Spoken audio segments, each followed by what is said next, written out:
श्रीरामचंद्राय नमः. ऐशी एक गती अनिकाची स्थिती. 40 ना? हो बरोबर आहे. 40.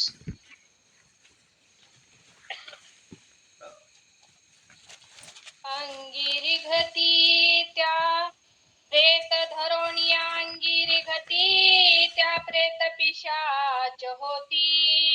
जे का भोगी अवतरती मान मागती बहुविधी.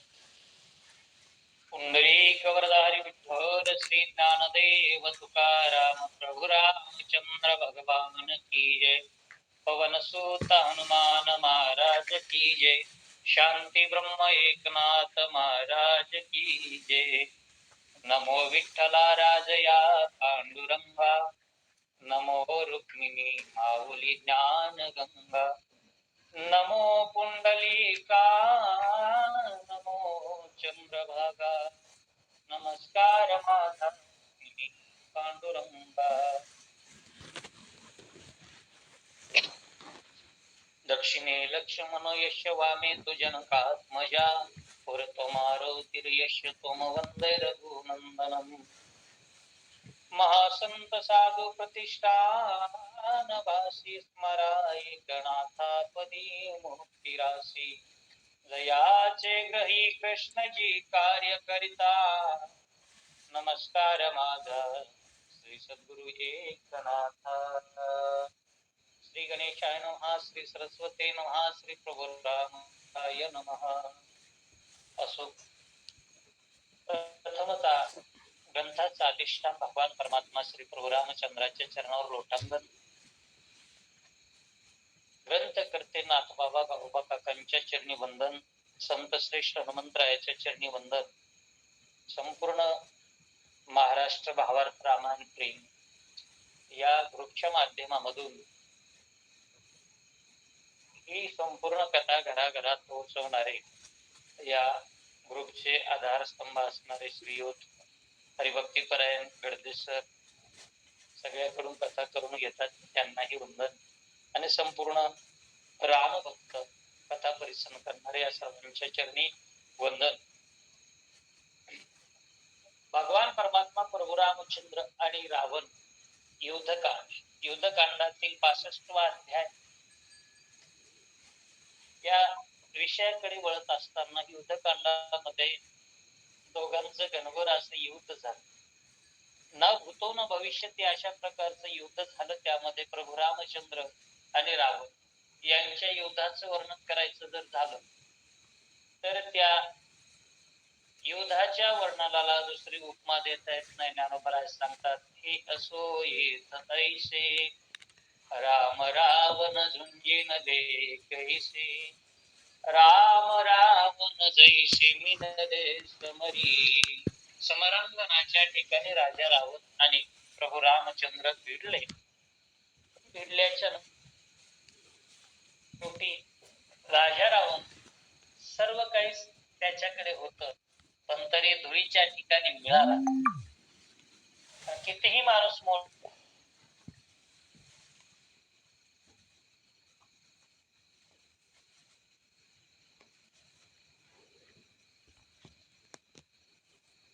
आणि कुंभार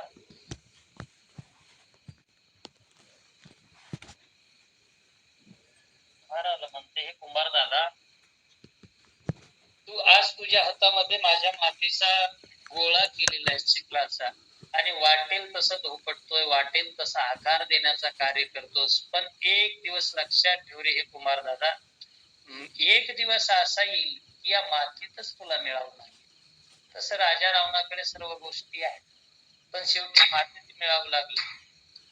त्या मातीचे उद्गार आहेत, माटी कहे कुमार से तू क्यों रोंधे मोर. एक दिन ऐसा आएगा मैं रोंदूंगी तो या कबीरा, मैं रोंदूंगी तो. तसं त्या मातीमध्ये शेवटी माणसाला मिळावं लागतं, माणसाची माती. राजा रावणाकडे सर्व काही गोष्टी असताना सुद्धा राजा रावणाला मातीमध्ये जावं लागलं. काय नव्हतं राजा रावणाकडे. नैसर्गिक दृष्ट्या विचार केला तर लंकेसारखा दुर्ग आहे.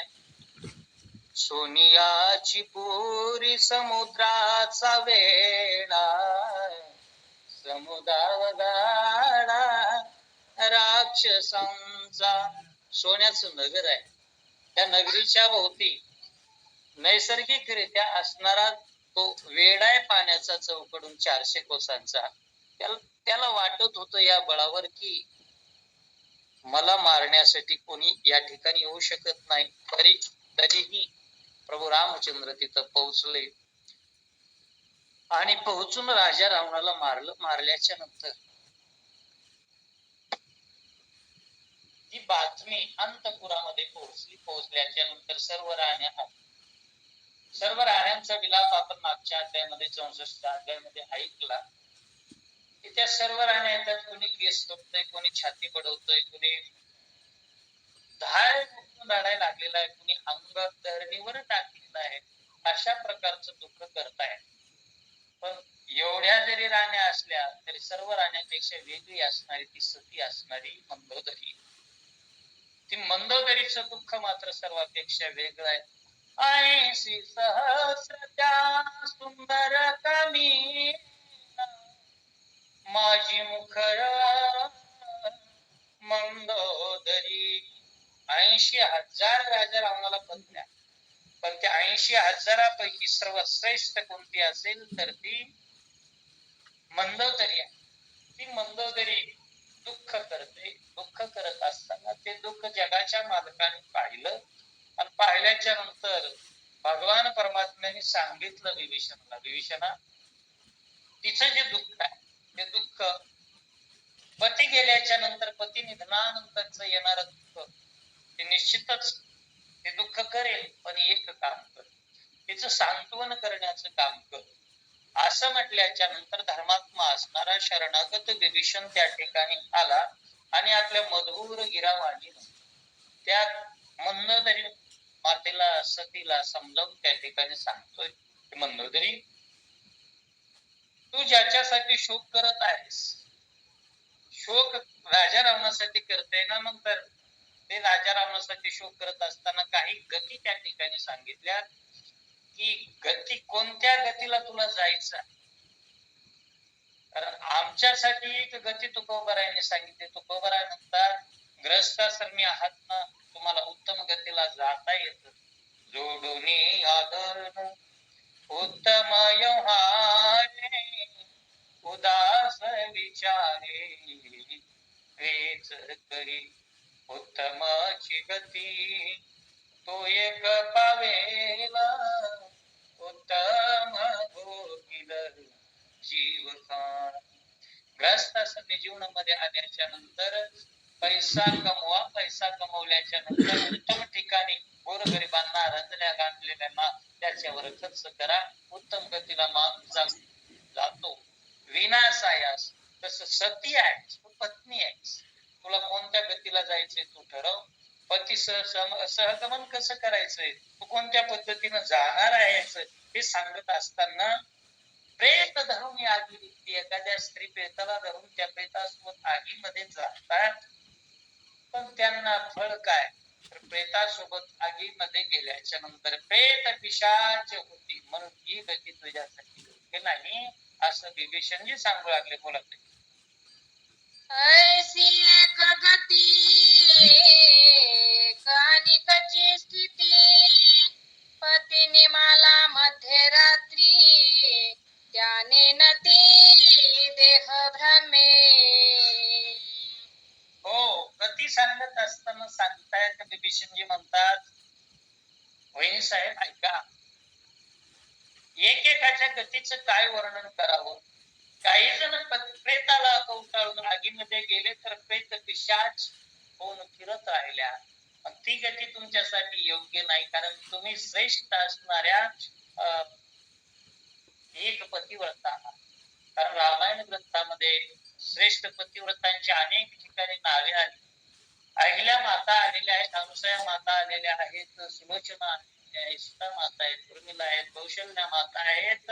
त्या सर्वांपैकी अनेक स्त्रियांचं वर्णन केलेलं तारा आहे, पण त्यामध्ये तुमचं श्रेष्ठत्व वेगळ्या पद्धतीचं आहे. कारण ज्या वेळेला राजा रावण वाम मार्गाने चाललाय त्यावेळेला ताडण करून राजा रावणाला वाक ताडण करून जागेवर आणण्याचं काम प्रत्यक्षाने तुम्ही केलेलं आहे, म्हणून तुम्ही श्रेष्ठ. काही तर स्त्रिया अशा असतात,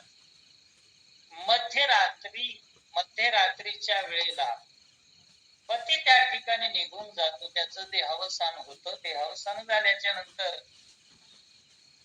त्या दिवसा जागृती मध्ये आल्याच्या नंतर ते त्या पतीचं प्रेत आपल्या हातामध्ये घेऊन त्या मढ्यावर त्या ठिकाणी रुदन करत असतात, पण पती कधी गेला हे सुद्धा कळत नाही महाराज. मग ह्या खरोखर पतिव्रता आहेत का? नाही. पतिव्रता खूप महाराष्ट्रामधील सर्वश्रेष्ठ त्या ठिकाणी उदाहरण सांगतो. आज महाराष्ट्र ज्यांनी गाजवलाय असे आपले चैतन्य महाराज देगलूरकरांच्या आईस आहेत मातोश्री. धोंडा महाराज देगलूरकर गेले हा शब्द कानावर आल्याबरोबर कुंडली वरदाहरी विठ्ठल श्री ज्ञानदेव तुकाराम म्हणून आपलं अंग टाकून देणं आणि पतीसह सहगमन करणं ही एक वेगळा गोष्ट आहे. पण काही जणाला पती गेला याची खबर बात सुद्धा नसते. मग अशा जर असतील त्यांचा उद्धार कसा होईल, त्यांना गती कोणती प्राप्त होईल? म्हणून तुम्हाला जी गती हवी आहे त्या गतीचं वर्णन तो देवीशनजी आपल्या वहिनीला करू लागले. चला. मध्यरात्री निमाला पती दिवसामडे मिरवी सती, पती गेला हातो हाती मढ्या प्रती अंगिरी मध्यरात्रीमध्ये निघून गेला हे कळत नाही, पण तीच दुसऱ्या दिवशी सहगमन करायचंय म्हणून मढ्या समवेत त्या आगीमध्ये जाते ना, तिला गती काही व्यवस्थित भेटत नाही. मग तुम्हाला कोणती गती हवी आहे, मी तुमच्यासाठी गती कोणती योग्य आहे ते सांगतो, असं मार्गदर्शन दिवशी करता.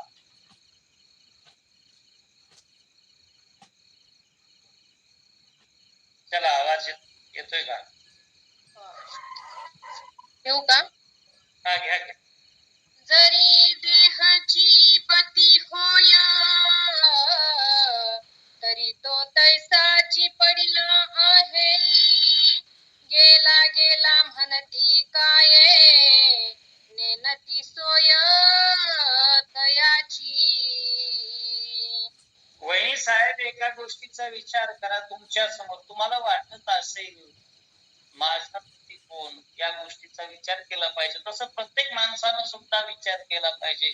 मी कोण याचा करावा विचार, मने ज्ञानेश्वर निवृत्तीचा. किंवा प्रत्येकानं साराचा विचार केला पाहिजे.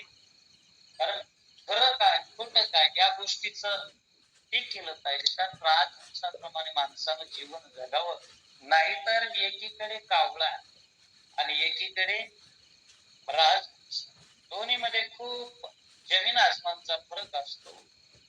कबीर तर जागोजाग प्रत्येक वेळेला कबीर महाराज उदाहरण देत असतात.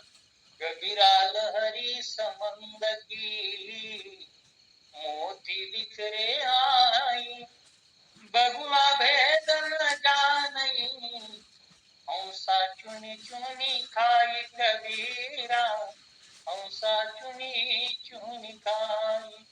हे कबीरजी सांगतात मनाला स्वतःचा उपदेश करत असताना की बाबा, समुद्राच्या पाण्याची लाट किनाऱ्यावर ज्यावेळेला धडकते त्यावेळेस तो रत्नाकर आहे. त्याच्या लाटेबरोबर अनेक गोष्टी समुद्र किनाऱ्यावर येऊन पडतात. त्यावेळेला त्या बघा त्याच्यातले मासे सेवन करतो आणि राजहंस जो आहे, राजहंस मोत्याचा चारा त्या ठिकाणी असतो, मोती खातो. तसं तुमच्या समोर अनेक गती आहे, पण अनेक गतीपैकी योग्य असणाऱ्या गतीचा तुम्ही निवड करा आणि पहा, थोडस विचार करा. तुम्ही जर देहाला गती म्हणत असाल तर देह याच ठिकाणी पडलेला आहे, तो इथंच पडून आहे.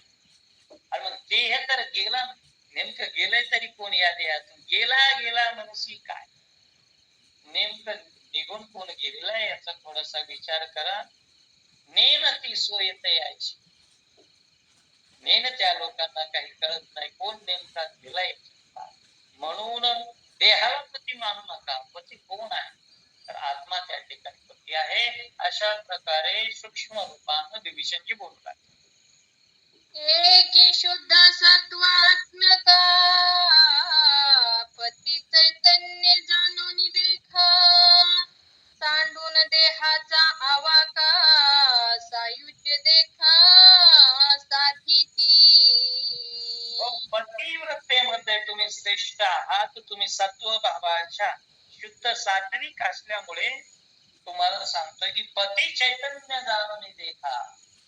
पती म्हणजे या देहातलं जे चैतन्य आहे तेच माझा पती आहे असं म्हणून ज्यांनी देहाचा अवांका, देहाची इच्छा सोडून त्या ठिकाणी सेवा केली, अशा ज्या कोणी असतील, सायुज्य देखा साधी, जन्मात आल्याच्या नंतर कल्याण करून घ्यायचं असेल तर धर्म अर्थ काम आणि मोक्ष यापैकी सायुज्य नावाचा मोक्ष आपल्या पतीच्या सेवेमध्ये करत असतात.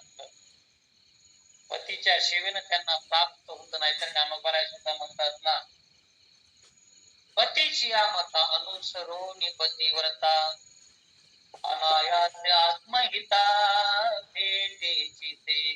किंवा सर्व सेवेमध्ये श्रेष्ठ सेवा कोणती असेल तर स्वामी काज गुरु भक्ती पितृवचन सेवा कृती हीच विष्णूची महापूजा नाही तुझ्या.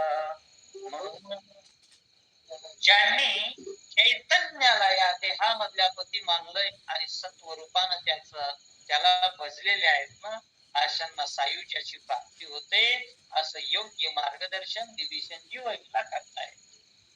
त्या त्रिलोक्याशी मंडन हे राशी दुःख दारुण, स्वय भोगिती अधपतन करीती भ्रमण पिशाचत्वे. सात्विक भावानं ज्यांनी चैतन्याला पती मानून आपल्या देहाचा विचार केला नाही आणि त्या चैतन्यासोबत समवित गेल्याना आशांचं वर्णन करत असताना सांगितलं की त्या स्त्रिया कोण आहेत? त्रैलोक्याशी म्हणतात.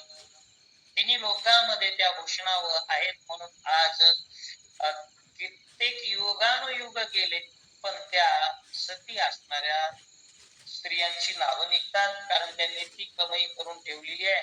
त्रिलोक्याचं त्या भूषण आहे. पण इतर ज्यांनी पती सेवा केली नाही, फक्त पतीच्या देहावर त्या ठिकाणी प्रेम केलं, अशा ज्या कोणी असतील त्यांना मात्र तेराशी दुःख दारुण, त्या स्त्रियांना दुःखाची प्राप्ती झाली. आणि नव्हे नव्हे देहावरच प्रेम केल्यामुळे झालं काय? अधपतन पियेशी, त्यांना अधपतनाला जावं लागलं आणि पिशाच रूपानं भ्रमत राहावं लागलं. अशा प्रकारचं अधपतन होत असतं. म्हणून वहिनी साहेब, तुम्हाला योग्य जे वाटतंय शुद्ध सात्विक भावानं तुम्ही चैतन्याला त्या ठिकाणी माना असं विभीषणजी बोलू लागले. शुद्ध स्वरूपने सती मडे धरोनी बहुसाल मरती, त्यात तुझी कवन गती न कळे निश्चिती आम्हासी. शुद्ध स्वरूपने सती, शुद्ध स्वरूप कोणतं आहे नेमकं? मी देहाला म्हणायचं की मी चैतन्याला म्हणायचं, या गोष्टीचं ज्ञान नसल्यामुळे बऱ्याच जणांना अधपतनाला जावं लागलं. मग देहाला स्मरून देह हाच माझा आहे, मी म्हणजे देह आहे असं मानणाऱ्यांनी त्या मढ्याला धरून मेले, त्याच्यासोबत गेले. तर अशाची कोण गती? तर अधपतन हे निश्चित आहे. म्हणून तुम्ही चैतन्य श्रेष्ठ का देह श्रेष्ठ याचा विचार करा. अशा दोन बाजू समोर विभीषणजीने ठेवलेले आहे. राम हस्ते मरता भ्यात्रे लोके देखता सायुज्य झाले लंकानाथा कुळासहित उद्धरिला. काय म्हणू लागलेला आहे राजा रावणाचा पण धाकटा बंधू असणारा विभीषण म्हणतोय, राजा रावणाला कशाची प्राप्ती झाली तर सायुज्य नावाच्या मोक्षाची. सलोकता, समीपता, स्वरूपता आणि सायुज्य हे 4 प्रकारचे जे मोक्ष आहेत, देवाच्या संगतीमध्ये त्या ठिकाणी निजधामाच्या ठिकाणी जी प्राप्ती झालेली आहे, सायुज्य रूपी मोक्ष त्याला प्राप्त झालाय. नाहीतर राजा रावण हा अक्कलपोटा नव्हताच. राजा रावणाचा आणि मंदोदरीचा ज्या वेळेला संवाद झाला, मंदोदरी वारंवार विनवत होती राजा रावणाला. मंदोदरी बोले रावणा प्रती दुष्ट स्वप्न देखिले म्याराती नेणो वानर मिळाले किती शिळा सागर बांधिला दोघे धनुर्धर वीरवान. हे जे वर्णन केलेलं आहे ना त्यामध्ये जर पाहिलं तर ही शिकवणारी पत्नी आहे राजा.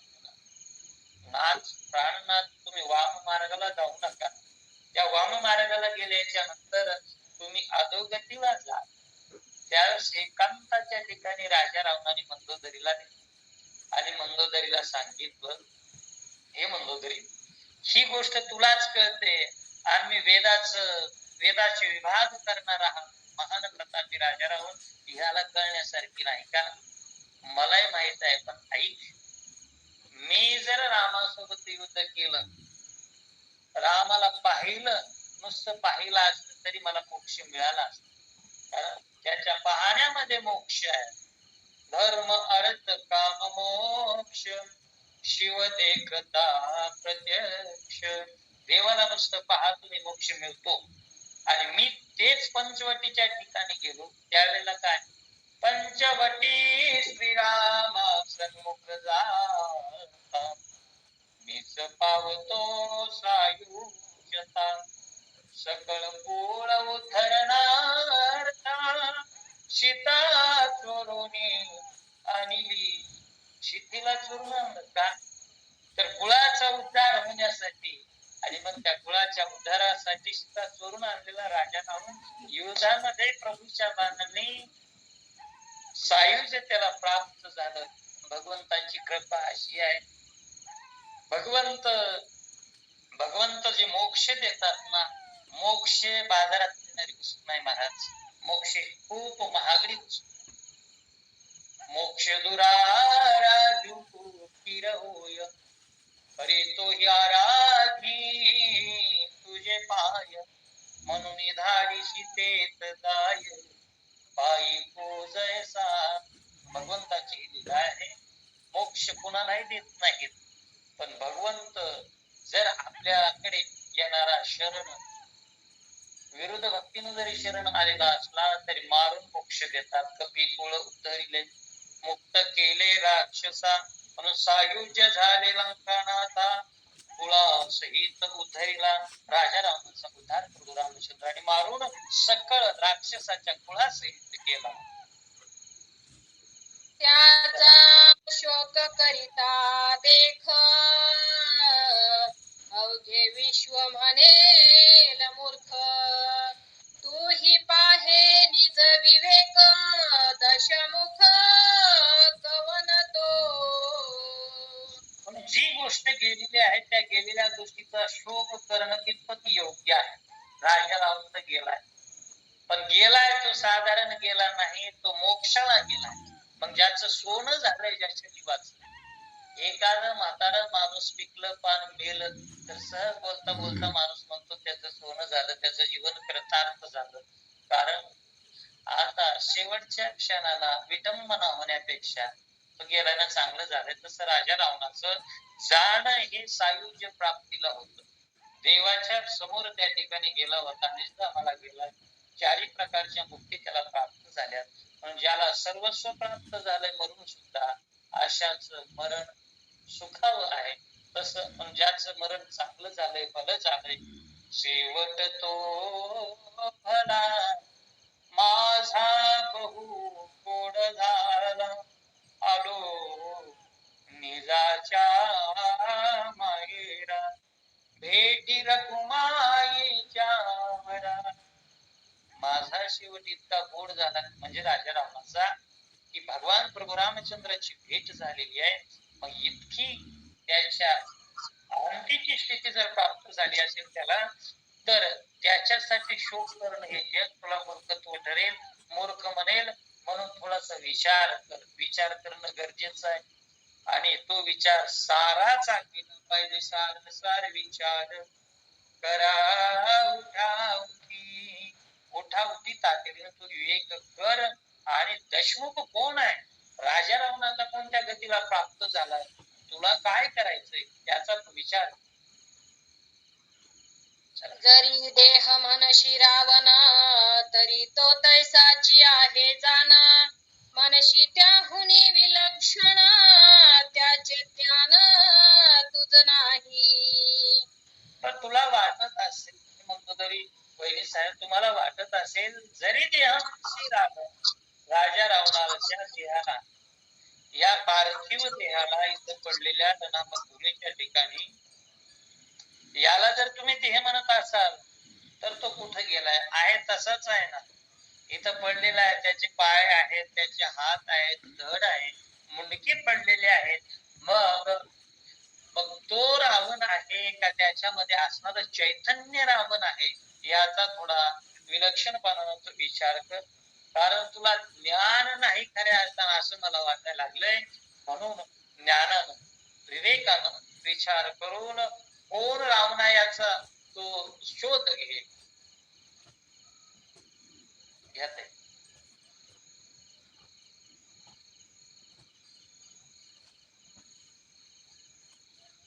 माईक बंद आहे.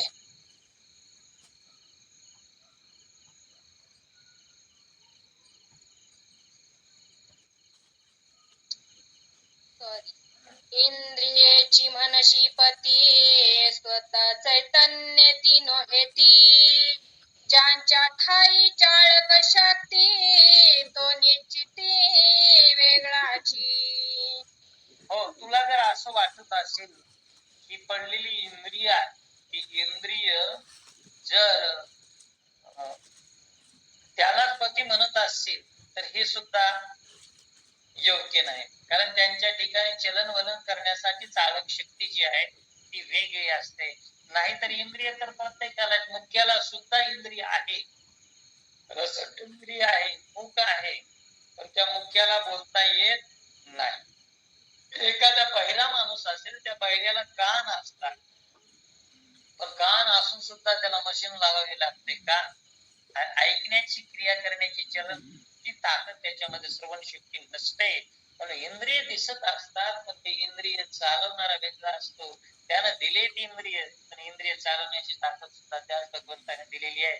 नाहीतर दिले इंद्रियात पाय कान, मुख बोलावया शिवचन, या भगवंताने सगळं दिलेलं आहे. पण हे देत असताना, इंद्रिय देत असताना त्यानं ती चलन वलनाची शक्ती सुद्धा दिली पाहिजे. म्हणून तो चालविणारा, बोलविणारा, हलविणारा तो वेगळाच आहे.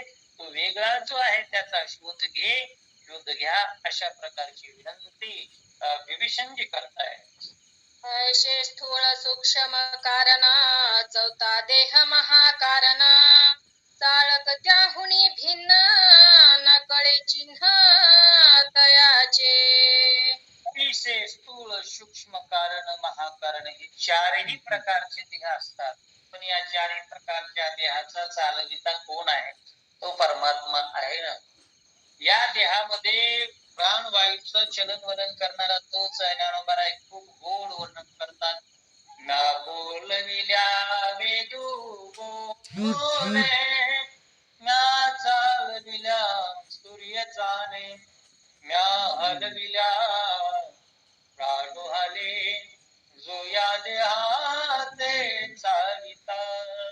ती चालन चलन वलन करणारी शक्ती वेगळी आहे. किंवा तुकोबरायचं म्हणणं आहे, की एखादा माणूस बोलतोय पण बोलवणारा धनी वेगळाच आहे ना. साळुंकी मयूर बोलतसे वाणी, श्री कविता धनी वेगळा तो. शिकविणारा, बोलवणारा, हलवणारा, चालवणारा तो वेगळा वेगळा देव आहे. म्हणजे चैतन्य आहे. त्या चैतन्याचा शोध घेणं प्रत्येकाचं कर्तव्य आहे. पण जो वेगळा आहे त्याला तू ओळख, अशा प्रकारे विभीषणजी म्हणू लागले. याची लागी योग करीती, याची लागी याग अनुष्ठिती, उग्र पुरश्चरण करीती, मंत्र जपती या लागी. हा जो वेगळा आहे ना जगाचा सूत्रधार, त्या सूत्रधारासाठी काय काय लोक करत नाही तो. याच्या लागी ओ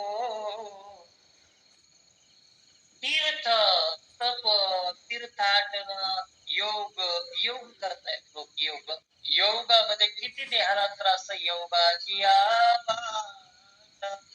जे निघाले गा सुगटा, तया दुःखाचा शेण वाटा, भागा आला. योगामध्ये वर्णन करत असताना सांगितलं, योग केल्याच्या नंतर देव भेटेल हे सांगता येत नाही. योगानं भेटला तर भेटला, पण त्याच्यासाठी ज्ञानोबासारखी योगी पाहिजे, संत भगवान बाबा सारखे राजयोगी पाहिजे. अशा लोकांना योगाच्या माध्यमामधून सुद्धा देव भेटे. पण लोक योग करायचं सोडत नाहीत. किती योग त्या लोहाचे चणे, जे बोचरिया पडती खाणे. योग म्हणजे काय? लोखंडाचे चणे करायचे फुटाणे, आणि ते लोखंडाचे केलेले फुटाणे बोचऱ्याला खायला दिल्याच्या नंतर त्याच्या तोंडात एकही दात नाही. हिरड्यानं जो भाकर चावतोय कशाचा गिळावंच लागते.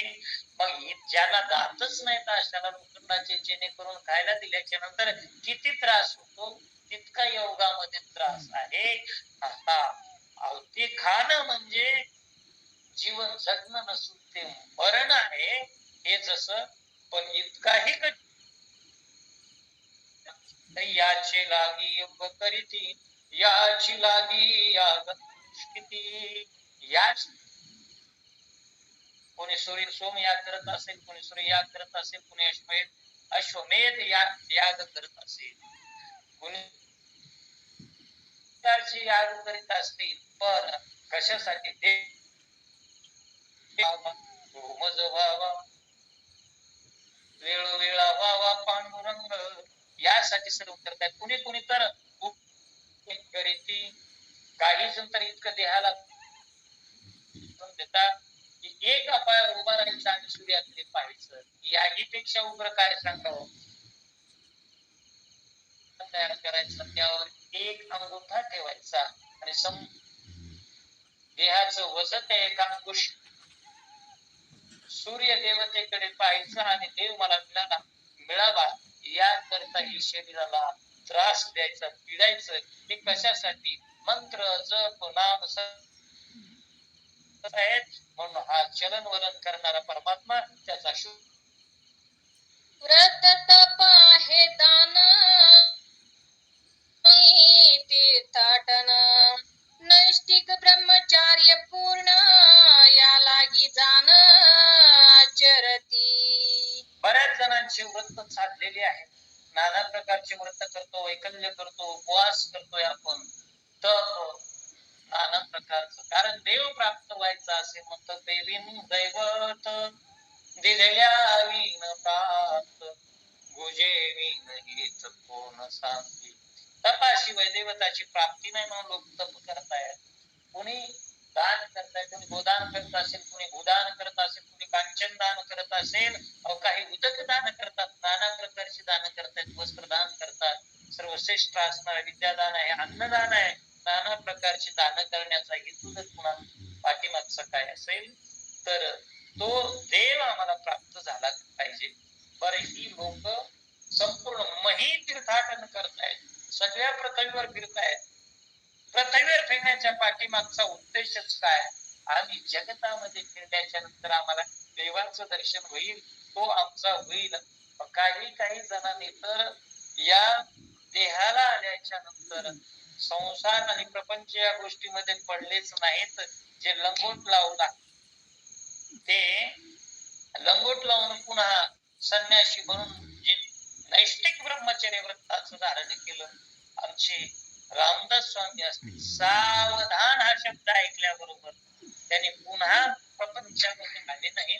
अशा प्रकारची ही मंडळी तपतीर्थाटन करून नैष्ठिक ब्रह्मचर्य धारण करून देव आपला व्हावा यासाठी प्रयत्न करतात. वाचा.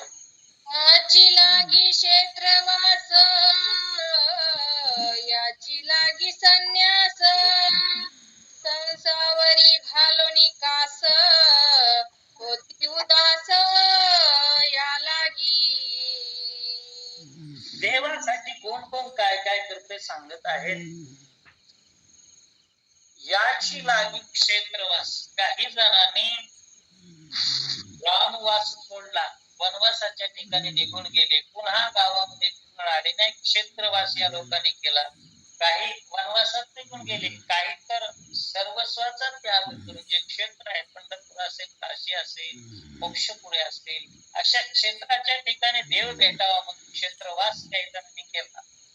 तर याची लागी संन्यास, काही जणांनी संन्यास घेतला. संन्यास धर्म स्वीकारल्याच्या नंतर, संन्यासी बनल्याच्या नंतर तो देव आमचा होईल, तो देव आम्हाला भेट देईल, अशा प्रकारे त्यांना वाटलं, म्हणून संन्यास घेतला. पण खरा संन्यास कोणता आहे हे संन्याशांना सुद्धा कळलं नाही, म्हणून संन्याशालाही देव भेटला नाही. मी आणि माझी आठवण विसरले दयाचे अंतकरण, पारथा तो संन्यासी निरंतर. मी पणा ज्यांचा सुटला नाही, अशा मंडळीत संन्यास घेतला आणि संन्यास घेऊन सुद्धा त्यांना देव प्राप्त झाला नाही. काही जणांनी संसाराला लाथाळला, संसार केला षडप्रेमीचा मार, संसाराला लाथ मारून उदास बनले, उदास देहावर उदास बनून देव प्राप्त व्हावा यासाठी प्रयत्नशील राहिले. पण अशांना सुद्धा देव भेटला का नाही ही शोध घेण्याची गोष्ट आहे. म्हणून त्या ठिकाणी खरं चैतन्य कोण आहे आणि ते कशाने प्राप्त होतं याची ओळख तू करून घे. म्हणून चालकतो नेनता, सकळ साधने होती व्रता, या कारणे तू आता चाळक तत्वता लक्षावा. हो, म्हणून जगाचं चलन वलन करणारा, वृक्षाचेही पान हले ज्याची सत्ता नाही, हंता मग कोठे. या पृथ्वीवरील झाडाचं पान सुद्धा त्याच्या सत्तेशिवाय त्या ठिकाणी हलू शकत नाही, असा तो सत्ताधारी परमात्मा. त्या परमात्म्याचं त्याला ओळखणं गरजेचं आहे, त्याच्या चरणावर लक्ष लावणं गरजेचं आहे. कारण बाकीची जी साधनं आहे, ती साधनं, बाकीच्या साधनानं देवाची प्राप्ती होऊ शकत नाही. एकच करावं लागतं, त्याच्या चरणाजवळ ध्यान लावावं लागतं. विठ्ठल रुक्मिणी तुम्ही अखंड आणा ध्यानी, मग सुखा काय होणे झाले सोयी रे त्रिभुवने. लक्ष लावले चरणी मने नाम याची जणी. ते जनाबाई जसं सांगतात ना मला की लक्ष लावा रे चरणी, तसं या ठिकाणी मंदोदरीला सुद्धा विभीषणजी म्हणू लागलेले आहेत, जो चालक आहे जगाचा, त्या चालकाच्या चरणापाशी आपण लक्ष दिलं पाहिजे. आणि या पडलेल्या देहाकडे लक्ष न देता प्रत्येकाच्या हृदयामध्ये असणारा जो आत्माराम, त्या आत्मारामाचा शोध घेतला पाहिजे. देव प्रत्येकाच्या हृदयाच्या ठिकाणी आहे. इकडे तिकडे शोधे शिकारे, फिरसी बेडा परी वसे तो देव तुझ्या अंतरी वसे तो, देव तुझ्या अंतरी. सर्व विटी राम देहादेही एक, सूर्यप्रकाश सहस्र रश्मी असा असणारा परमात्मा, त्या चैतन्यावर आपलं लक्ष असायला पाहिजे. लक्षिलिया निज चाळक निशेष नाशे द्वंद्व दुःख स्वय ब्रह्मत्व ठसावे देख आगाध सुख पाविजे.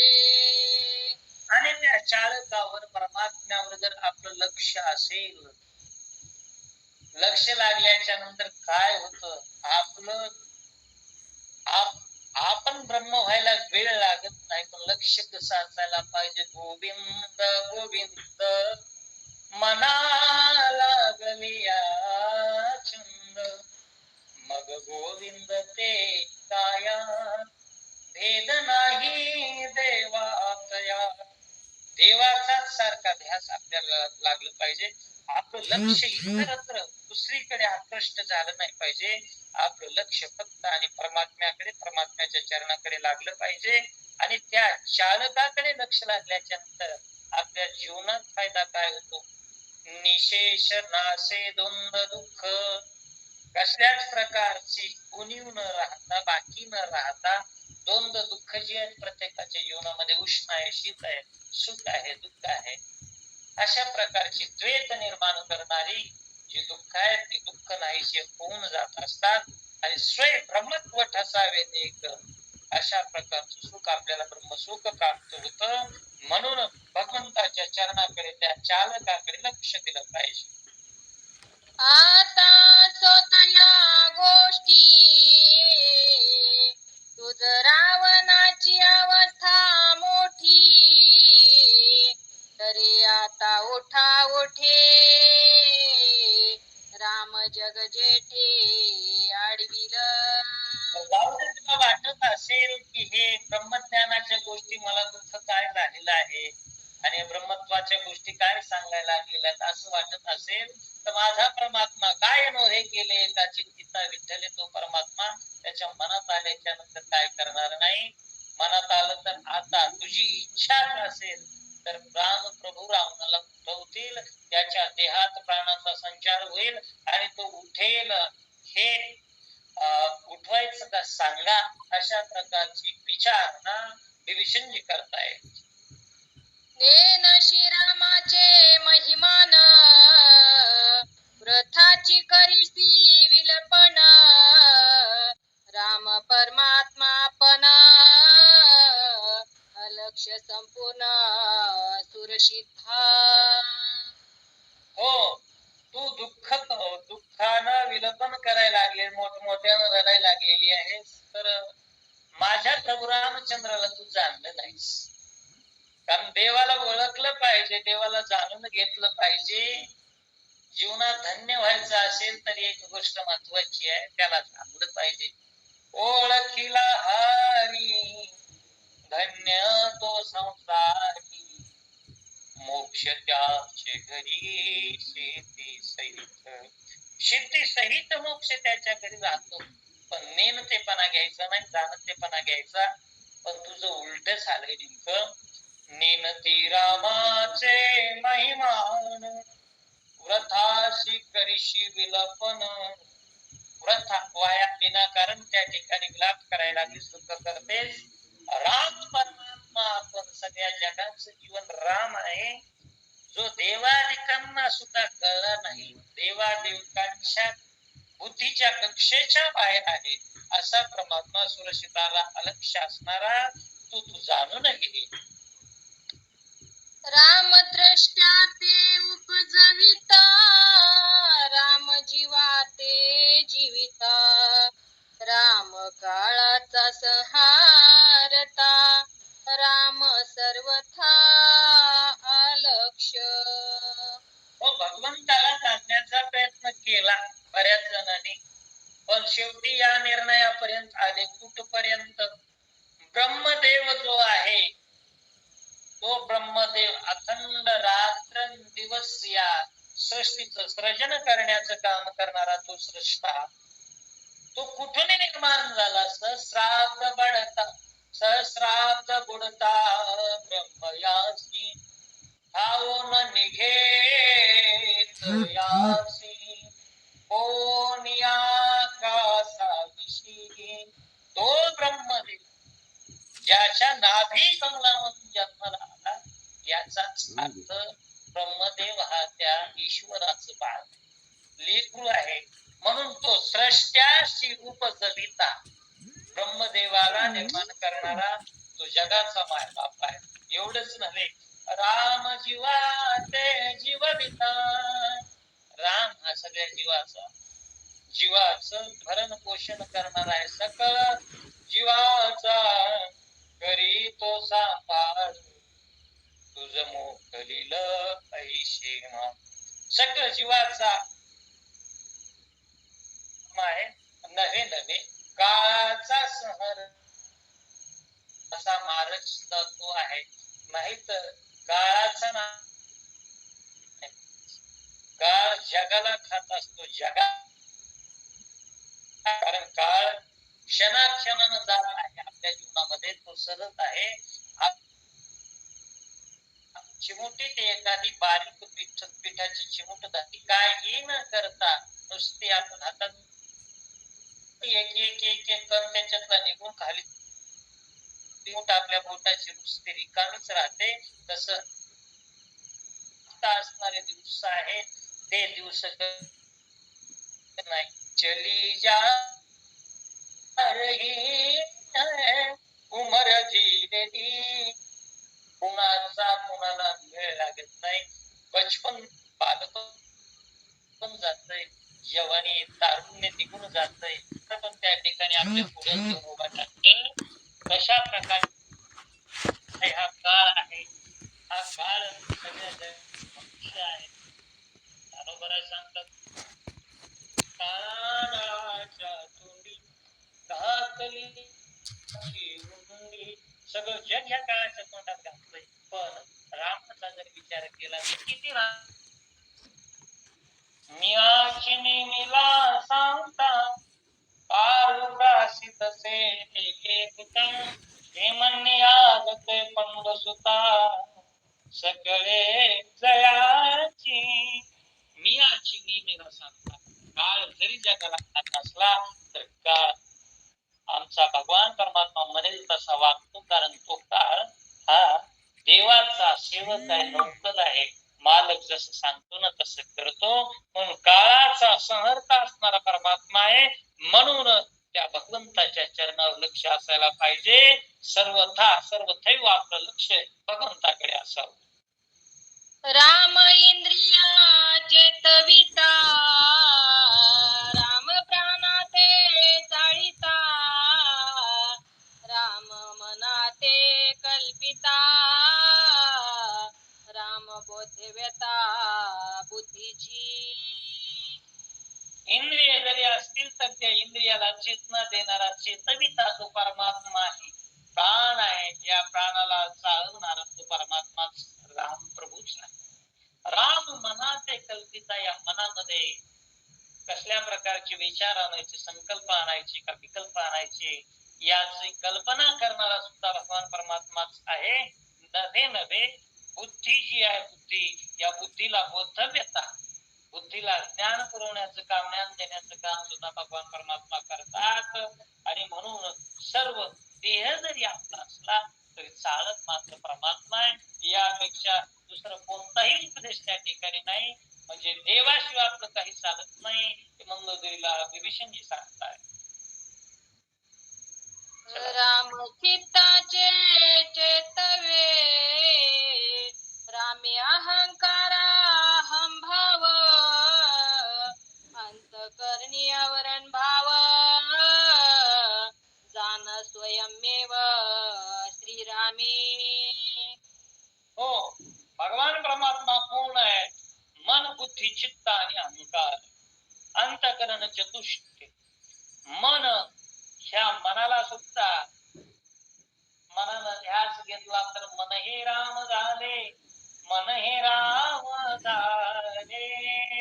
मन सुद्धा त्यानं ध्यास घेतल्याच्या नंतर मन राम होऊ शकतं. चित्त जे आहे या चित्ताला चेतना देण्याचं काम त्या ठिकाणी कोण करतंय? देवच करतो. नाही तर हे चित्त कुणीकडे जाईल हे सांगता येत नाही. ज्ञानोबाला म्हणले चित्त आराधी स्त्रियेचे चंदनाचे माकड घातल्याचे जिया परी. हे चित्त जर एखाद्या वेळेला आपल्या पत्नीकडेच आकृष्ट झालं तर तिच्याप्रमाणे ती जशी नाचवील तसं नाचायला लागतं. चित्त आराधी स्त्रियेचे तियेचे छंदे नाचे. गारुडी मदारी जुन्या काळातला जसं म्हणेल तसं तो प्राणी त्याच्या ताब्यात असणारा जसा खेळ करून दाखवायचा तसं चित्त तिकडं लागलं तर तिकडच त्या ठिकाणी तिथून जात असतं. मग या चित्ताला चेतना देणाऱ्या परमात्म्याकडे म्हणून तर आम्ही मागणी करावी. चित्ती तुझे पाय डोळा रूपाचे ध्यान, डोळा रूपाचे ध्यान, अखंड मुखी नाम तुमचे वर्णावे गुण, त्याची एक तुम्हा माग तुम्ही दातारा, माग तुम्ही दातारा, उचित ते करा भाव जाणून या खरा. अशा प्रकारे या चित्ताला भगवंताकडे चैतन्याकडे वळविणारा सुद्धा तो परमात्माच आहे. म्हणून चित्ताचे चैतन्य तो आहे अहंकार. अहंकार ज्ञानाचा येऊ द्यायचा नाही. अहंकार असावा याचा धरीन अभिमान, याचा अभिमान धरायचा. आम्ही रोज संपूर्ण महाराष्ट्र भावांत रामायण प्रेमी या ग्रुपला रामकथा ऐकतो. आम्ही ऑनलाईन नसेल तर ऑफलाईन का वेळा मंदिरावर जाऊन रामायणाशिवाय आमचा एक दिवस सुद्धा जाऊ देत नाही. अशा प्रकारचा अहंभाव निर्माण करणारा सुद्धा देव आहे. अंतकरणामध्ये जे दोषयुक्त आवरण आहे ते काढून सत्वभाव निर्माण करणारा सुद्धा सुदैव परमात्मा प्रभू रामचंद्र आहे. सप्त धातु सप्त कोश रामे वाढती सावकाश, रामे विन सकळ ओस हे कोणात कळीना. देहाच्या ठिकाणी असणारे सप्त कोश आहेत, सप्त धातू आहेत. त्या सर्वांना चालवणारा परमात्मा आहे, वाढवणारा परमात्मा आहे. आणि जर काही जण म्हणत असतील की रामे विन सकळ ओस, देव सोडून जर तुम्ही काही म्हणत असाल की हे आमच्यामुळे आहे, देवामुळे काहीच नाही, असं म्हणणाऱ्यासाठी तुकोबराज चेतावणी देतात. तुका म्हणे देवा विन केला शेण तो देवाला सोडून जर म्हटलं तर त्या ठिकाणी देवाला सोडून काहीच होऊ शकत नाही. हे सगळं जगच ओस आहे, ओस. पण ह्या गोष्टी मात्र कळणाऱ्यालाच कळतात, कोणासही कळेना. म्हणून महत्वाचा बोध विभीषणची सर्व वानर मांदियाळीच्या समोर, भगवंताच्या समोर मंदोदरीला सांगू लागलेली आहे. मृत्तिके वेगळा नाही पटू, तंतु वेगळा नाही, मृत्तिके वेगळा नाही घटू, तंतु वेगळा नाही पटू, अक्षराविन घडे पाठू,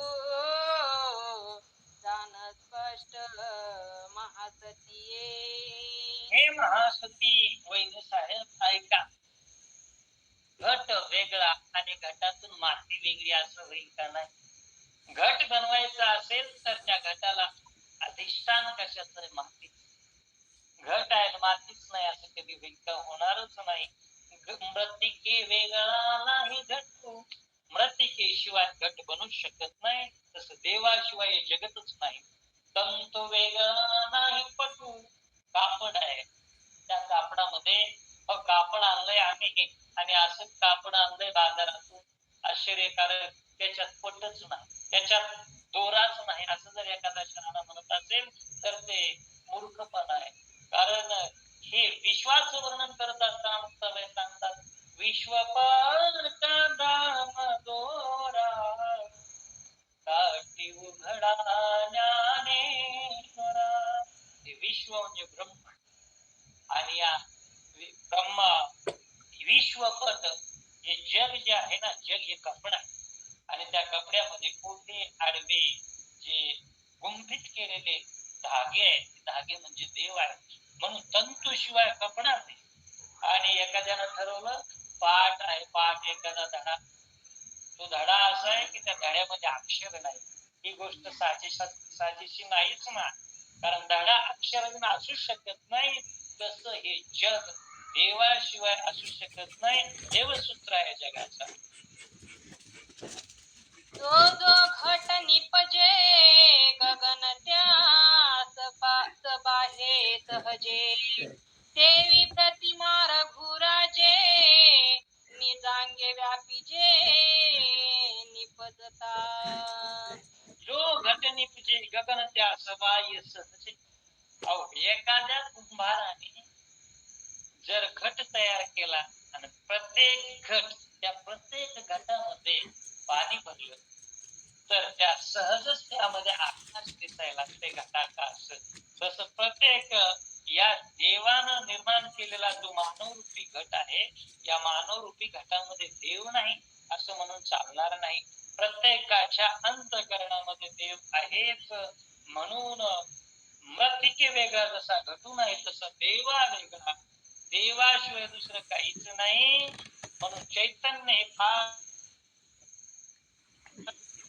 जेवी सुवर्णी अलंकार देवी श्रीरामी चराचर तो प्रत्यक्ष असता रघुवीर मोहे अपार क्रंदशी. हे नक्की वहिनी साहेब ऐका ना, समजावूनच्या सुरामध्ये बोलू लागले. जेवी सुवर्णी अलंकार, अलंकार बनवले त्या प्रत्येक अलंकारामध्ये सुन असत म्हणजे असतच. तस प्रत्येक वस्तूमध्ये चर आणि अचर, सजीव आणि निर्जीव या दोन्ही गोष्टीमध्ये माझा परमात्मा भरून उरलेला आहे. त्याच्याशिवाय रीत असं काहीच नाही. ज्ञानोबा म्हणतात, काभिजची झाले करू भांगारची अलंकार, ऐसा मज एकाचा विस्तारू ते हे जग. काभिजची झाले करू, बीज, त्या बीजापासून झाड तयार झालं.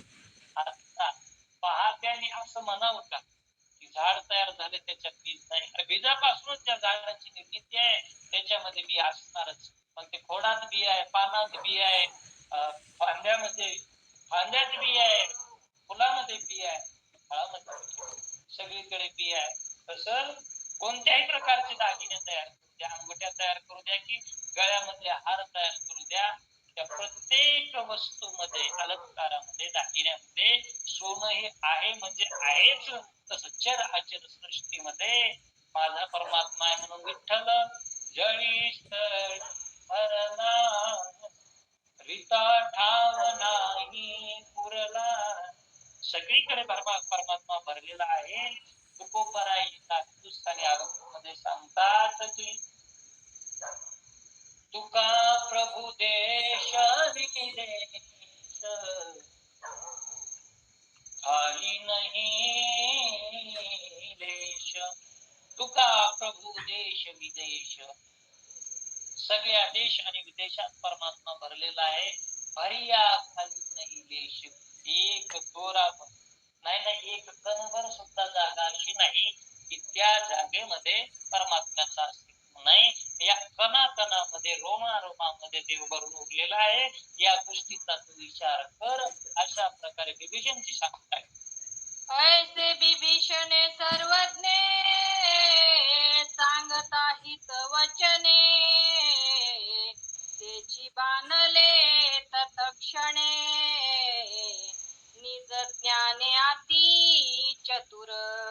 ऐसे विभीषण हे सर्वज्ञ. विभीषण कोण आहे? सर्वज्ञ आहे, सर्व जाणणार आहे आणि जाणत्या माणसाने नेणत्याला सांगायचं असते.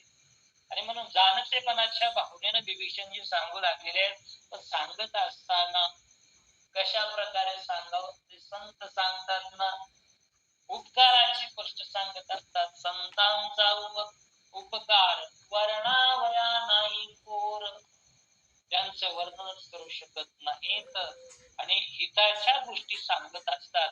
म्हणून त्या विभीषणाने सांगितलं, हिताची गोष्ट सांगितली आणि त्याचं श्रवण विचारपूर्वक मंदोदरी आईसाहेबांनी केलेलं आहे. चला.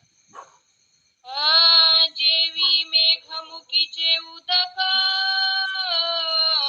पडताची एकाएक वरच्यावरी चातक झेलूनी देख पैनेत देवी मेघमुखीचे उदक, मेघाच्या द्वारे झालेली जी वृष्टी आहे त्या वृष्टीतून पडलेला जो पाण्याचा वर्षाव आहे तो पडल्याबरोबर चातक काय करतो, वरचे वरी झेलत असतो. नाहीतर चातक टपूनच असतो. तसा श्रवणार्थी असणारा चांगला श्रोता चांगल्या वक्त्याने सांगितलेल्या गोष्टी टिपून घेत असतो. तसं विभीषणाच्या मुखातून निघालेले जे उद्गार हिताची वचन आहेत ते मंदोदरीने त्या ठिकाणी घेतली. उगवतार जनी कर ताप निरसोणी समग्र परमामृते चकोर तृप्तीचा चार पावती. जगाला शीतलता प्रदान करणारा तो निशाचर निशिनाथ रजनीकर चंद्र ज्यावेळेला उगवतो त्यावेळेस त्याचं एकच काम आहे, तापलेली सृष्टी त्याला थंडावा देण्याचं काम. हे करत असताना त्या चंद्रामृत जे स्रवत असत त्याला सेवन करणारे जे चकोर ते ती संधी सोडत नाहीत ना. तशा प्रकारे विभीषणाने केलेला हितोपदेश मंदोदरी मातेनं श्रवण केला आणि त्याच्यावर विचार चाललेला. बिभीषण वचने करी मधुर गिराती कुसरी प्रबोधली मंदोदरी दुःख सागरी पै बुडता. विभीषणाची वचन अतिशय सुखद त्या ठिकाणी वाटली. कारण बोलत असताना सुद्धा माणसाने असंच बोललं पाहिजे की जे दुसऱ्याचं दुःख निरसन होऊन त्याला सुखी केलं पाहिजे. विचिते वचन जेणे राहे समाधान, मधुर असणारी ती वाणी, त्या वाणीतून निघणारे शब्द अतिशय कौशल्यानं वापरलेले. मंदोदरीचं प्रबोधन केलं आणि जे दुःखरूपी साथ त्यामधून बाहेर काढण्याचं काम, म्हणजे दुःखातून बाहेर काढण्यासाठी याचा सांग प्रयत्न आमच्या विभीषणजीने केले. एरी होनी सावधान नमियेला बिभीषण भली दिधली आठवण होशी सर्वज्ञ राम भक्त. एरी होनी सावधान झाली विभीषणाच्या वचनाने आणि पाहिल्याबरोबर नमियेला विभीषणाला नमस्कार केलेला आहे आणि उपकार केलाय. तुम्ही कृतज्ञतेच्या भावना त्या ठिकाणी म्हणू लागलेल्या आहेत की बाबा बरं झालं तुम्ही आठवण काढून दिलेली आहे. तू खरोखर सर्व जाणता सर्वज्ञ असा राम भक्त आहेस. अशा प्रकारे विभीषणाशी संवाद करू लागले. तुझेनी बोले मज आता आठवली पूर्व कथा याची रीती जनक दुहिता ती राम संस्था सांगितली. हो विभीषणजी, तुम्ही जे बोललेले आहात ना त्या हितोपदेशा माझ्या लक्षात एक गोष्ट आलेली आहे की तुम्ही आताच मला सांगताय. हे ज्ञान पूर्वी मला कोणी सांगितलेलं होतं? सती असणाऱ्या सर्व पतिव्रतेमध्ये श्रेष्ठ चुडामणी असणाऱ्या आमच्या सीता मातेनं सांगितलेलं होतं. आता त्या गोष्टीची आठवण मला त्या जनक दुहितेनं दिलेलं ज्ञान ते मला आठवायला लागलेलं आहे. परिमोहाचे बळ दुर्धर आठवणी नेंदी विचार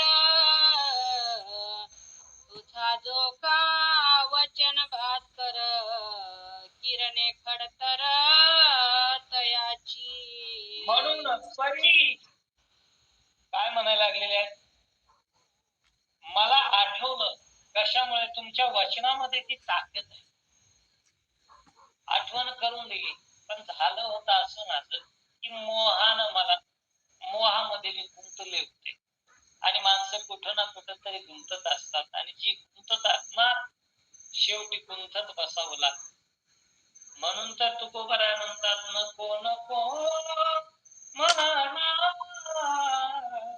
गुंतू माया जाळी, काळ आला जवळी ग्रासावया, काळ आला जवळी ग्रासावया, काळाची हे उडी पडल बाजवा.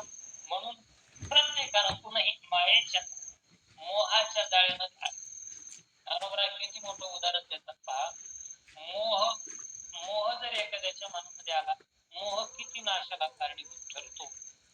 भुंगा आहे भुंगा, भुंग्यामध्ये ताकद किती आहे. साग आणि लाकूड प्युअर जरी असलं शुद्ध, किंवा देवदार वृक्ष असला तरी त्याला एकदा भुंगा लागला. भुंगा लागला रे लागला की त्याचं पीठ करण्याचं सामर्थ्य त्या भुंग्यामध्ये आहे.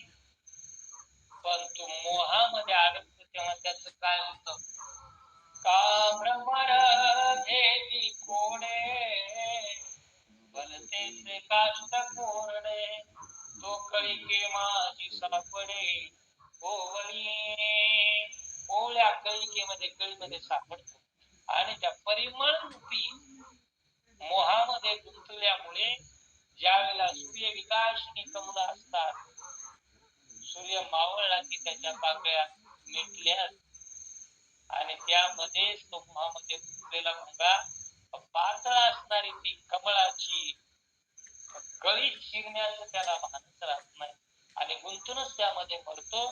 तसं मोह माझ्या मनामध्ये निर्माण झाला, आणि मोहामुळे सीता मातेनं सांगितलेलं पूर्वज्ञान याची आठवण, त्याचं विस्मरण झालं. पण तुमच्यामुळे मला आठवलंय असं म्हणलं तरी बोलताय.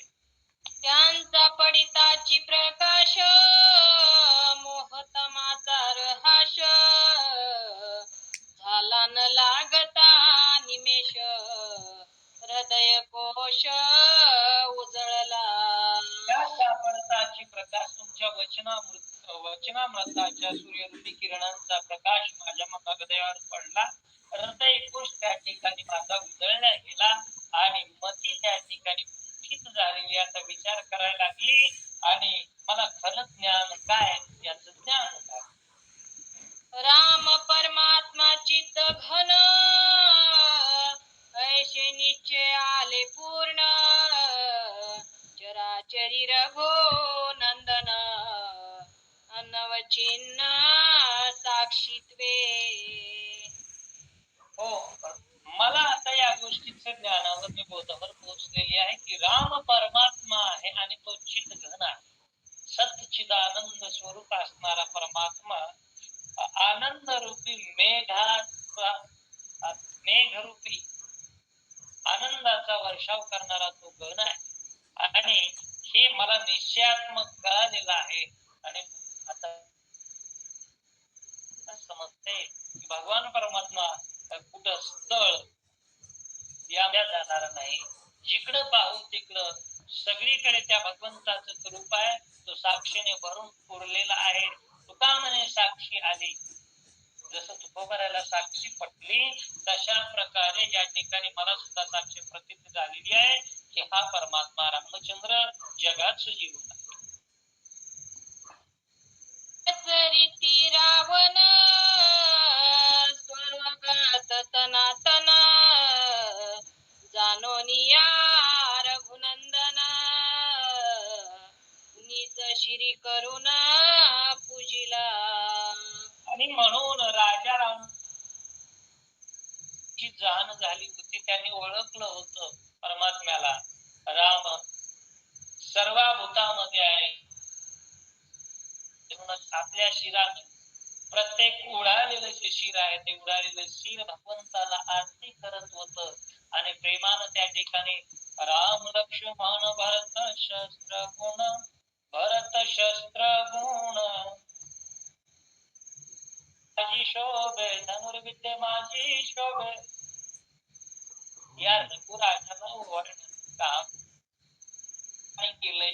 म्हणजे माझ्या पतिराजाला सुद्धा कळलंय की देव हा सगळीकडे भरलेला आहे. तसं मलाही त्या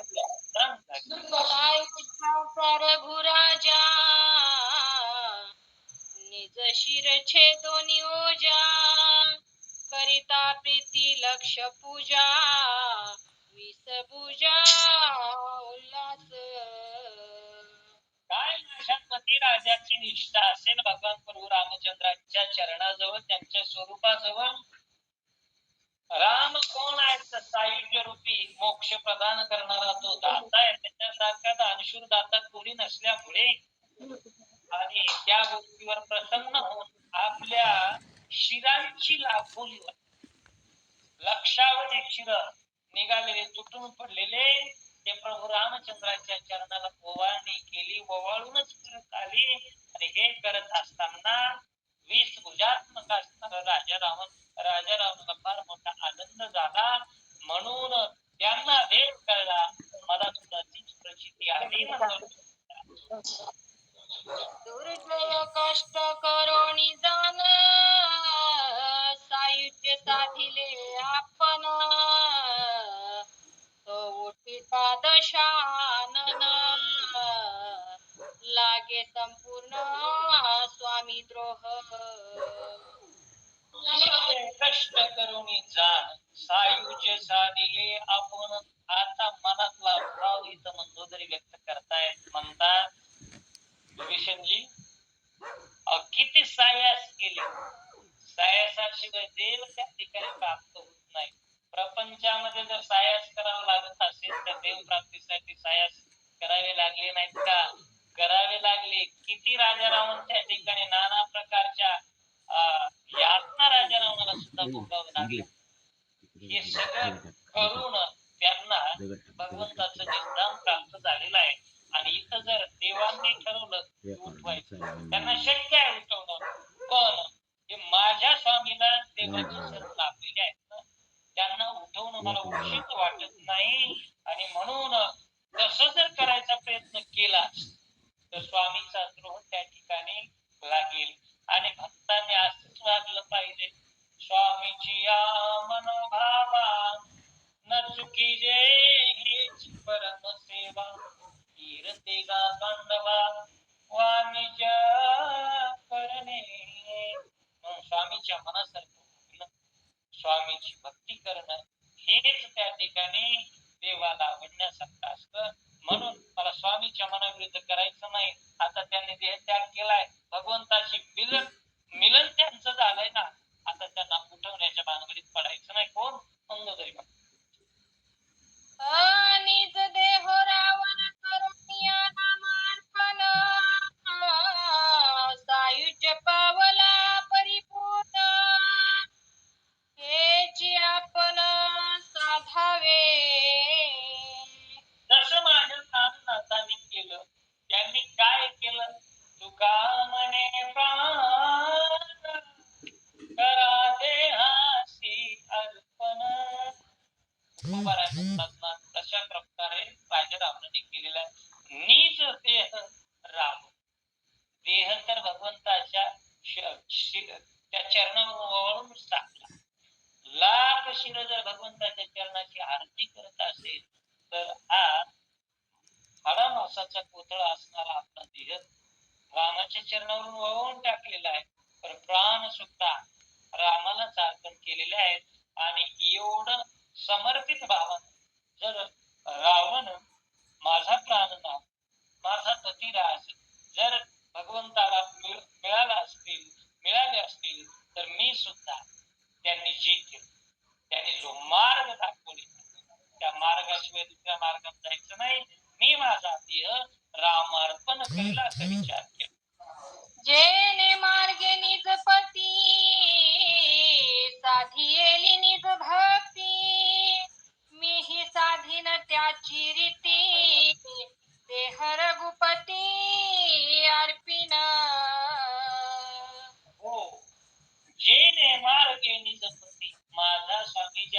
मार्गाने गेलेला त्या मार्गाने गेलंच पाहिजे, आहे का नाही? आणि त्या मार्गाने गेल्याच्या नंतर अडचणी निर्माण होत नसतात. मार्ग दावून गेले आधी दयानिधी संत ते, तिन्हीची पंथे चालू जाता न पडे गुंता कोठे काही. त्याच मार्गाने गेल्याच्या नंतर त्या राजमार्गाने जर गेलं, आपला स्वामी ज्या मार्गाने गेला त्या मार्गाने शेवटाने जाय. गुरु ज्या मार्गाने गेले त्या मार्गाने शिष्य गुरुनं दाखवलेल्या मार्गाने गेलं पाहिजे. पती ज्या मार्गाने गेला पतीनं त्या मार्गाने जावं. या ज्ञानाप्रत माझा मालक ज्या मार्गाने गेलाय ना त्याच मार्गाने मी रामप्रिंस पोहोचेल. आता उठविली रावण मरणाला चुके जाण, तेने काळे रघुनंदन सर्वथा जाण भेटेना. परमात्म्याने ठरवलं तर रावण उठवणं एवढी अवघड गोष्ट भगवंतासाठी नाही. कारण त्याची कृपा झाल्याच्या नंतर सगळ्या गोष्टी शक्य होतात. त्यानं जर ठरवलं मुखम करोति वाचालम पंगुलम वयन्ते गिरिम यत कृपातो नमन्ते परमानंद माधवम. त्याची जर कृपा झाली तर त्या कृपेनं काय होतं, तर त्या कृपेनं विष जर खायला दिलं तर त्या विषात अमृत बनायला लागत नाही. की त्या भगवंताची कृपा आहे. तसं त्यानं ठरवलं रावणाला उठवायचं तर साहजिक रावण उठेल, पण उठलेला रावण त्याचं मरण चुकणार नाही. कारण इथं मरण माझे मरून गेले मजला केले अमर, हे पुन्हा होणार नाही. याकरिता आता रावणाला उठवायचं नाही, भगवंताजवळ आपणच जायचं. आणि पुन्हा रावण उठला तर देव त्या ठिकाणी भेटेल का पुन्हा रावणाला? नाही ना. अंतकाळीच्या नाम आले मोठा तुका म्हणे सुखा असा तो परमात्मा. त्याचं नाम जरी नुसतं मुखाला आलं तर जीवनात सुख सुख प्राप्त होत. आणि आज तर रावण असे केले आहे की मांडीवर भगवंताच्या देह त्या ठिकाणी सांगून भगवंताच्या समोर दृष्टी समोर देह त्याग केलेला आहे. एवढं असलं म्हणत पुन्हा येणार नाही. म्हणून आता उठवण्याची भानगड नको म्हणताय. श्रीराम दृष्टी पुढे मरण, त्या पुढे तुच्छ ब्रह्म सदन, स्वर्गाधिका पुषे कोण ते आजी जाण सापडले. हो, भगवंताच्या दृष्टीपुढे जर मरण प्राप्त झालं तर त्या सुखाचं वर्णन किती, त्याच्यासारखं दुसरं सुखच नाही. बऱ्याच वेळेला काही माणसाला गती प्राप्त होते ती ब्रह्मतत्वाची, अर्थात सत्य लोकाची. सत्य लोकाची प्राप्ती होणं हे सुद्धा जीवनामध्ये तपश्चर्या करावी लागते. जीवनभर गायत्री मंत्राचा उच्चार ज्याने केलेला आहे त्याला ब्रह्मदेवाच्या लोकाची प्राप्ती होती. साम सोम सरोवराच्या ठिकाणी तिथं स्नान करता येतं. इंद्रा सरोवराच्या ठिकाणी साम सोम रक्षाखाली त्या शीतल छायामध्ये बसता येतं. आणि पण ही प्राप्ती करून घेण्यासाठी जीवनात माणसानं कधीही खोटं बोललं नाही पाहिजे. तेव्हा त्या सत्य लोकांमध्ये जागा प्राप्त होत असते. आणि मग त्या सत्य लोकात जाण्यासाठी एवढा सायास करून सत्य लोक प्राप्त झाला तरी त्याच्यातलं सुख माझ्या प्रभू रामचंद्राच्या दृष्टीपुढे आलेल्या मरणामध्ये जे सुख प्राप्त होतंय ते ब्रह्मलोकाचा रहिवास सुद्धा कमीच आहे. स्वर्गामध्ये काही नाही, सर्व सुख सुविधा आहे, अमृत पिण्यासाठी आहे, सर्व गोष्टी असताना सुद्धा त्या स्वर्गातले भोग सुद्धा प्रभू रामचंद्राच्या दृष्टी समोर आलेल्या मरणापुढे ते तुच्छ वाटतात. म्हणून या कोणत्याच गोष्टी नको, राम प्रभूच्या दृष्टीपुढे मरण याच्यासारखी दुसरी गोष्ट श्रेष्ठ नाही.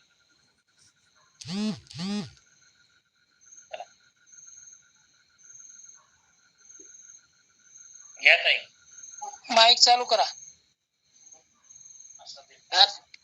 श्रीराम दृष्टी पुढे देह पतन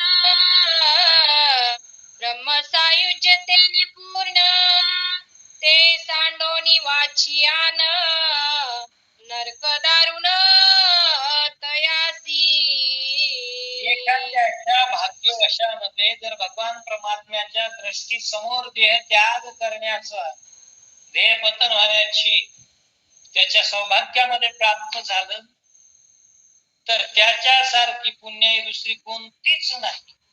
आणि ते सोडून जर ब्रह्मसायुज्य, ब्रह्मलोक, सत्यलोक असेल, इतर ठिकाणी इतर गतीला जाणं असेल, इतर लोकांच्या ठिकाणी त्याची जर इच्छा कोणी करत असेल, नाही नाही नाही, ती इच्छा करणं म्हणजे पतनाला जाण्यासारखं आहे. म्हणून भगवंताच्या दृष्टीपुढे देह जावा अशी प्रत्येकाने इच्छा केली पाहिजे. सांडोनिया श्री रघुनाथा देह लोभे विषय भोगिता अनिवार नरक अवस्था भोगिता कल्पांती सरेना. भगवान परमात्म्याला सोडून जर देह लोभानं विषयाच्या पाठीमागे इंद्रियांना जर लावलं तर काय होतं? ही इंद्रिय विषयाच्या पाठीमागे धाव घेत असतात, कारण त्यांना ते आवडतंच विषयाच्या पाठीमागे धाव घेत. पण हे केल्याच्या नंतर त्याचा परिणाम मात्र अवघड आहे, वाईट आहे. काय परिणाम आहे? विषयाचा परिपान गोड परमार्थ लागे कडू, कडू विषय तो जीवाशी जाणा.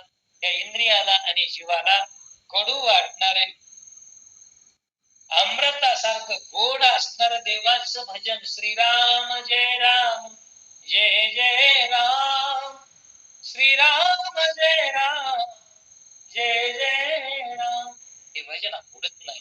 पण या विषयाला, या इंद्रियांना दुसरीकडे सुद्धा हो वाटतंय. आता चालू असणारा मॅच भारत वर्ल्ड कप मधला, तिकडच आमच्या डोळ्याला धाव घ्यावं वाटते, पण भगवंताचं रूप पाहावं असं वाटत नाही. कानाला दुसरं संगीत ऐकावं वाटतं, पण या कानाने आम्ही भगवंताचं गुणगान ऐकावं असं वाटच नाही. म्हणून साधू संत वारंवार म्हणतात की विषयाकडे जाऊ नका, विषयच असा बनवा विषय तो त्यांचा झाला नारायण, नावडे जनधन माता पिता. अशा प्रकारचा आपला विषय बनला पाहिजे. विषयाच्या पाठीमागे गेल्यावर नरकावस्था प्राप्त होते आणि किती दिवस ते नरकाची अवस्था, नरकवास कल्पांती जरी भोगला तरी सरत नाही. म्हणून विषयाच्या पाठीमागे लागू नका, विषय राममय बनवा. मनोनिया पतिव्रता अनुसरोनिया तत्वता देह त्यागोनिया आता निज कांता विनटेन. म्हणून या गुण आता, मग आपण आता आपलं सर्वस्वान आता फक्त एकच करायचं, भगवंताला आपलं समर्पित जीवभाव करायचा आणि सर्व अर्पण करून माझा पती ज्या वाटेनं गेलेला आहे सायुज्याच्या, त्याच मार्गाने मला सुद्धा जायचंय आणि माझ्या पतीला मिळायचंय जाऊ. आम्हाला एका सणावर बसायचंय. हे बसण्यासाठी मी सर्वस्व अर्पण करून मी माझ्या पती समवेत जाईन हा निर्धार केला. ऐसा करोनिया निर्धार पुढे चालिली सुंदर नमोनी साष्टांगी रघुवीर अनखाग्र पाहिला. आणि मग काय केलं? अशा प्रकारचा निश्चय केला, निर्धार करून पुढे चालली. मंद मंद पावले टाकत पुढे चालणारी ती सुंदर ललना असणारी मंदोदरी माता पुढे येते आल्याबरोबर राम अयोध्येच्या राया दीनानाथा रे सखया. हे अयोध्या प्रभू रामचंद्रा, माझा तुम्हाला साष्टांग नमस्कार नमन त्या ठिकाणी केलं.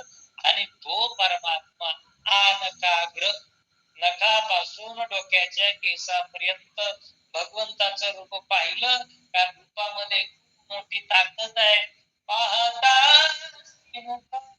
सुखावले सुख डोळ्याची भूक नवजे माझ्या. एकदा पाहिला पुन्हा पुन्हा पाहू वाटतंय अशा प्रकारचं रूपड घनश्याम राम लावण्य रूपी महाधीर गंभीर पूर्ण प्रतापी असा तो पूर्ण ब्रह्म परमात्मा मंदोदरी मातेनं संपूर्ण रूपड पाहिलेला आहे. सांगवलो कोणी रूपडे पुन्हा पुन्हा वाडे कोडे मनी धरले प्रेम गाढे निज निवाडे सुंदरी. महाराज एकदा ते रूप पाहिलं ना, ते पाहिल्याच्या नंतर त्याच्यावरची नजरच बाजूला हटत नाही. कारण ते पाहत असताना सुद्धा पाहण्याची दृष्टी तशी तयार झाली पाहिजे आपली. भगवंताचं दर्शन करायला गेलो ना रावळामध्ये, मंदिरामध्ये पांडुरंगाचं, तो हरे श्रीहरी पाहिला डोळे पाहता पाहणे दुरी सारोगिया. देवाला पाहायला जायचं ना, दुसरं काहीच आठवलं नाही पाहिजे. डोळ्याला फक्त आणि फक्त परमात्माच दिसला पाहिजे. नाहीतर काही अभागी असे असतात, त्या मूर्ती समोर जातात आणि डोळे लावून घेतात, देवाला पाहत सुद्धा नाही. तसं हा जगाचा मायबा रणभूमीच्या ठिकाणी सावळा सुकुमार प्रदळीचा गाभा परमात्मा उभा टाकलेला पाहिला. आणि पाहिल्याच्या नंतर ते रूप डोळ्याच्या ठिकाणी साठवलं. मंदोदरी मातेनं अवलोकन चाललेलं आहे, पण नजरच त्या परमात्म्याच्या रूपावरून हटत नव्हती. पुन्हा पुन्हा वांडे कोंडे ओवाळत होती आपल्या नजरेनं आणि भगवंताचं रूप न्याहाळू लागलेले आहे. येथे शनी श्रोते कोपती ज्याशी नाही वर्णविते तो अनिवार निश्चिती अनखाग्रस्थिती तेथे कैची. गावबा काका या ठिकाणी म्हणायला लागले की आता या ठिकाणी श्रोते प्रश्न उपस्थित करतील काय म्हणून.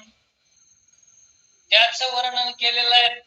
रंग नाही रूप नाही नाही प्रण छाया निराकार निर्गुण तू रघुराय.